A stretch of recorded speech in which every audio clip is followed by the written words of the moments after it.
Bharat means Bharata. Bhava means sensation. Because your whole experience of life is sensory right now.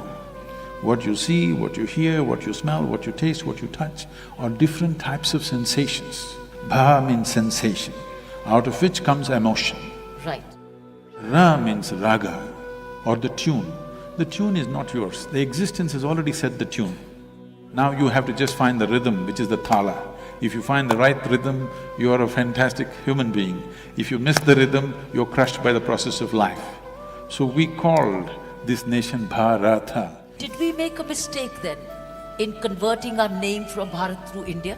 A serious mistake, because you need to understand this. Whenever somebody occupies a nation, any conquering forces, first thing they will do is they'll change your name.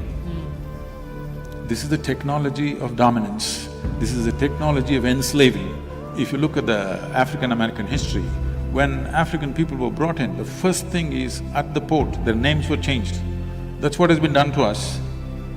Thiruvananthapuram is Trivandrum, Chennai is Madras. We don't know whether we're mad or we're rascals.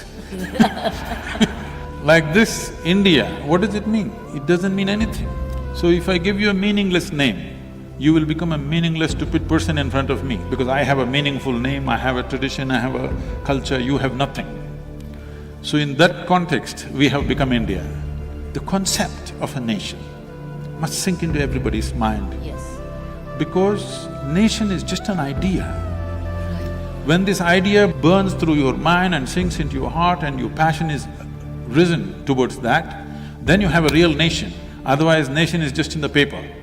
This is the unfortunate reality for us right now. So at least when they left in 1947, the first thing we should have done is change the name in such a way that it resonates in some way in everybody's mind. Now you are using an English name. Hardly 2–3% of us can speak English language in this country properly, okay? But the nation is named in English. It doesn't mean anything to someone who doesn't speak English language, India. Bharat has a power to it. Because there are two aspects to this. When we utter something, there is a sound. Meaning is just psychological, you making up the meaning, isn't it? Yes or no? Right now, I utter something, it's just a sound.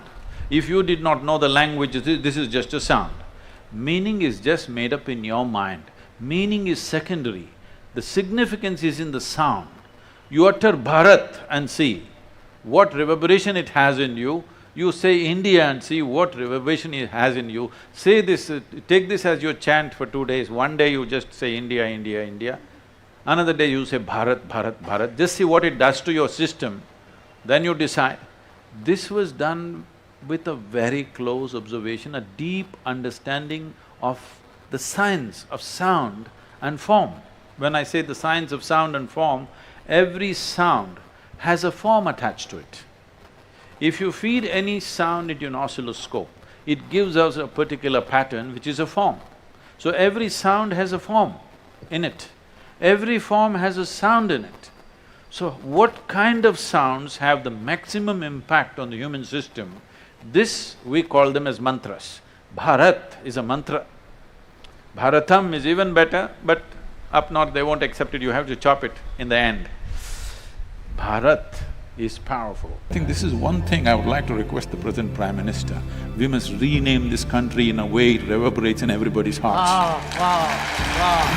I know a whole lot of intellectual crowd will say, what is in a name? Yes. Okay, call yourself Tobu.